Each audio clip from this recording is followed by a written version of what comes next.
दोस्तों नमस्कार। स्वागत है आप सभी का कहानी संसार में। आज माधवराव सप्रे की कहानी एक टोकरी भर मिट्टी।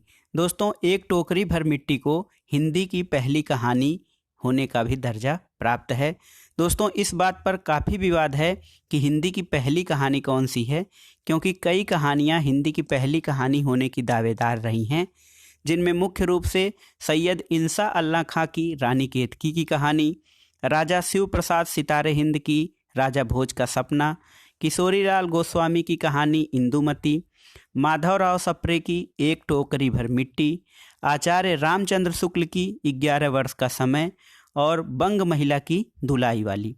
अनेक शोधों और विचार विमर्श के आधार पर सन 1900 में छत्तीसगढ़ मित्र नामक पत्रिका में प्रकाशित माधवराव सप्रे की कहानी एक टोकरी भर मिट्टी को हिंदी की पहली कहानी मान लिया गया है।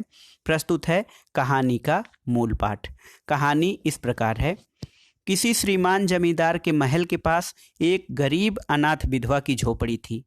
जमींदार साहब को अपने महल का हाता उस झोपड़ी तक बढ़ाने की इच्छा हुई।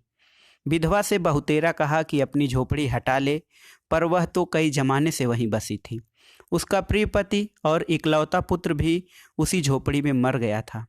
पतोहू भी एक 5 वर्ष की कन्या को छोड़कर चल बसी थी। अब यही उसकी पोती इस वृद्धा काल में एकमात्र आधार थी।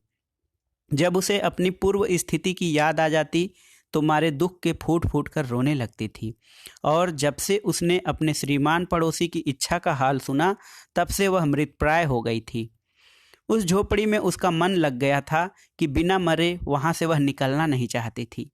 श्रीमान के सब प्रयत्न निष्फल हुए, तब वे अपनी जमींदारी चाल चलने लगी। बाल की खाल निकालने वाले वकीलों की थैली गरम कर उन्होंने अदालत से झोपड़ी पर अपना कब्जा करा लिया और विधवा को वहां से निकाल दिया। बेचारी अनाथ तो थी ही, पास पड़ोस में कहीं जाकर रहने लगी। एक दिन श्रीमान उस झोपड़ी के आसपास टहल रहे थे और लोगों को काम बतला रहे थे कि वह विधवा हाथ में एक टोकरी लेकर वहां पहुंची।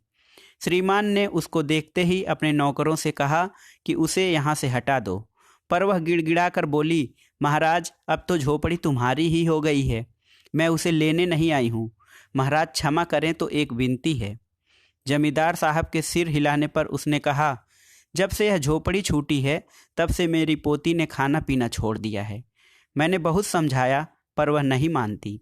यही कहा करती है कि अपने घर चल, वहीं रोटी खाऊंगी। अब मैंने यह सोचा कि इस झोपड़ी में से एक टोकरी भर मिट्टी लेकर उसी का चूल्हा बनाकर रोटी पकाऊंगी। इससे भरोसा है कि वह रोटी खाने लगेगी।